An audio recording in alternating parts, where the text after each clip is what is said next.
Hello, beautiful people. Are you ready to start? Why not? Let's roll.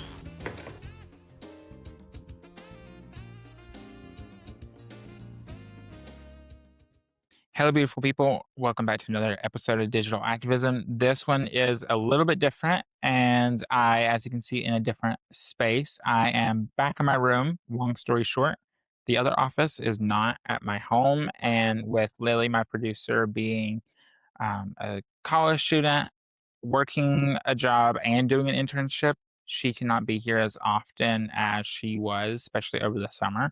And so I needed a space from home I could film that I could do whenever, because I have a lot of exciting videos and podcasts coming up. I have my calendar just off camera to the right on my wall over here, and it is chock full of podcasts I'm going on and guests that are coming on my podcast. So I need a space. So I'm in the corner of my bedroom. I have set up a shelf behind me. I have my light. I installed a light to my ceiling so it's not reflecting in my glasses. And it's shockingly not in the pictures behind me. And I'm hoping everything is set up correctly. So I'm hoping the audio sounds good because I'm wearing the mic. I have my in-ears fixed, my phone. Hopefully this video looks better. I know last time I said it will be in video, and it in fact was not. I'm hoping it is. And yeah, so this is, we're in my room. And if you hear a little background noise, I apologize. I'm going to be playing around with soundproofing. I got some blackout curtains for my room. So we are all set to go, fingers crossed, hopefully. If you see me looking off over right here to the right of the camera, or to the whatever side of the camera this is for y'all, that is my computer and my monitor, so I can see who I'm talking to or what I'm looking at. So yeah, with all that being said, this episode, again, a little bit different. It might be a little more of me venting than just talking about whatever, because the last couple of days have been ridiculous. So essentially, I'm going to take you back a few days. A few days ago, I received a letter in the mail from the Social Security Administration saying it's time for my yearly visit and checkup to make sure I'm still disabled, make sure everything is still the same. And honestly, I feel like they've missed a couple of years. I don't recall doing it every year. That could just be me. I have no idea. My sense of time is terrible.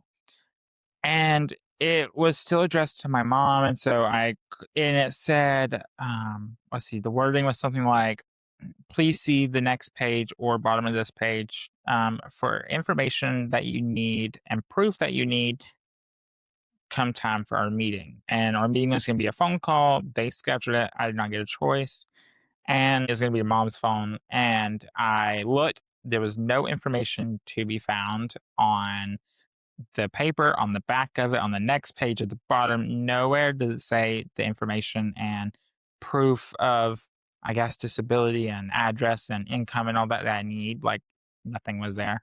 And so I tried calling the phone number they provided if you need assistance, and the local office was not answering the phone. I tried. I went on the phone for like probably an hour. I tried 2 different days. Nothing would work. And so I called the 1-800 toll free number because I did not want to be screwed in the process and not have what I needed. So I called them, wait for 2 hours on the phone, I believe, and I am eventually connected with someone. We talk about everything. I've probably spent close to 5 or more hours on the phone, whether it be hold, being rejected, waiting to hear back or whatever from Social Security in the span of less than a week. Ridiculous. So this guy, we go through the process of everything. He didn't see it on their end either of what I needed or didn't need. So the letters that they send out, I wasn't just missing a piece of paper. There was nothing in the system either. And so he tried to call the local branch. They would not answer him. He sent them a message. They did not answer. And so he gave me a list of like generic things to have that are most common for people to have. And so I was like, okay, great. And then at the very end, he was saying, "Oh, you're not your own representative. I need to speak to somebody named Angie, who is my mom, who was my representative before I turned 18, and it was just never switched." And I said, "Well, thankfully she's here." And we found out that if she wouldn't have been, all that waiting would have been for nothing. So that was a little annoying. And I said, "Well, can I change that? So I'm my own representative. I can make changes. I can call, whatever." And he said I had to do it in person at the local office, and that he could not do it. I could not do it online. It had to be him. And so he gave me an appointment for the next day. So this is when Tuesday at this point. So fast forward to the next day, I go down to the office. It's like 30 to 45 minutes away. I get there and I'm just need to sign a piece of paper that says, like, mom's giving up her rights as a representative. I'm taking over. That's all that it is. She was there with me. Of course, she drove me. And then they're like, well, let's just go ahead and do your yearly review. That instead of waiting for the phone call in a week or two, let's just go ahead and do it in person. And I didn't have anything, and they didn't seem to care that I didn't have anything, so I wasn't prepared. I had my Social Security card and my ID. That's all I had, 'cause I was just switching the person. So we are talking to her, and she's like, "Nothing really has changed, and, your address is still the same, blah, blah, blah, blah, blah." Then I mentioned to her, I brought it up. I was like, "Hey, I think y'all cut my Social Security check a few years ago because upon further research, it was because y'all assumed I was not paying my part of the bills for the household, whether that's groceries, utilities, whatever." There's this situation, I cannot remember what it's called, that if you do not tell them that you are putting money towards utilities or bills, they automatically take a chunk of money out of your check to compensate for that. I did not know that. They did not tell me that. And so when I told them, hey, I'm paying towards it, she's like, oh, how much? And I told her, and she said, okay, well, that's like your part of the bill for how many people is in your house and what y'all's monthly bills for utilities and everything is. So we actually owe you back money. And so they're supposed to be dropping money into my account in the next few days, knock on wood. And it is to make up for the money they took out of my check every month since it's been changed because they were wrong and did not ask and assumed, I guess, and or did not make it clear either way. So that's good news. That's the better part. The bad part is this again doesn't make sense to me. She asked if I was still unemployed. I said no, I have a part-time job because I do, and I'm not gonna lie because they can see that. And before she even asked where, she said, "Oh, is it at blah blah blah blah blah?" So obviously my records are there from my income. And I said, yes, that's it. And she said, okay, when? I told her when I started, and her eyes got really big. She went, uh-oh. And she said, okay, well, you are not reporting that. I said, I didn't know I was supposed to. It rocked on. By the end of it, she told me that what I have to start doing is at the end of every month, within the first 10, so for example, May, for the first 10 days of June, I have until then to report May's income.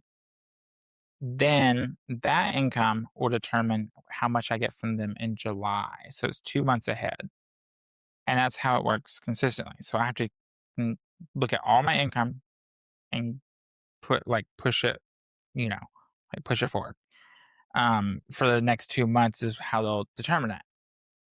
For every $2 that I make, they take $1 out of my check.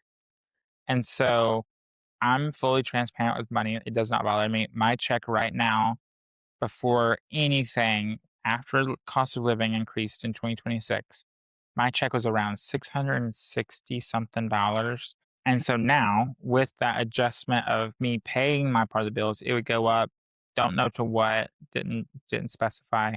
And then she's like, but now that you're making so much, like this amount of money, your check starting in July will only be about $200, 200 and something, and that can fluctuate. So if I do a speaking engagement that pays, then it'll be even less. If I have a brand deal, it's even less. If whatever it may be, it fluctuates, and it's for the 2 months ahead. That's annoying, first off. I don't understand that, but I guess it's an income based situation. Not only do I not understand it, but they did not educate me on that, especially after I turned 18. I feel like I should have an individual, a contact to explain these things to me, a meeting at 18 to explain this stuff to me, a meeting at 21, whatever it may be. They do not tell you this at the yearly review, anything. They do not give any information to make it so difficult where you're not getting the full potential of your benefits. They're taking money away from you. And so it's this whole situation. And so I can not make 400 more dollars at all for any month, or I would lose my check completely. And if my check goes down to zero, I then lose my disability insurance, which covers my wheelchair, my medications, my every doctor appointments, hospital bills, everything, my lifts, all my medical equipment. It covers it all. And if my check goes down to $0 from Social Security, I automatically lose my Medicaid insurance. That's what I've been told. I have talked to a couple people and no one that's an expert yet, and they all think that is ridiculous. Some of them disagree. Some of them think it's just wrong, and the government is screwing me and every other disabled person over. Which shocker. And so yeah, that's the next thing we're trying to figure out is that. I apologize for missing a couple weeks of uploads between this whole Social Security thing, getting that letter in the mail, and kind of moving the studio office space situation to film here more consistently and have an actual space. And I ordered the light and the curtains and everything, getting that set up. I was not here for a couple of weeks. There's also been some potentially exciting stuff behind the scenes in terms of podcasting. I have a speaking engagement thing coming up soon that I don't think I can talk about anymore right now. I'm not really sure. I had to get clarification on that. And life's just been so busy, which is a great thing. I'm so excited. I have podcasts, like I mentioned earlier, for here, and I'm going on other podcasts pretty consistently for the next 2 weeks. So that's very exciting. That's why I need to get this space figured out and ready. I, let's see. Yeah, I'm back. I'm going to be uploading. Hopefully, I know I said this previously, I think. I want mom to be on an episode. She is almost back to normal after her surgery. She is getting there. She'll be soon, in the next week or two. But I'm trying to get her to come on. She's going to be on the podcast. We're going to squeeze in this tiny little corner of my room. She may sit in the corner of my bed. Who knows? Um, but I'm going to convince her to be here, hopefully in the next couple of weeks. But yeah, I know this episode is more just ranting about the government and Social Security, which we're not shocked sucks. Um, but yeah, so thank you for being here. I'll talk to you all next week, and I love you.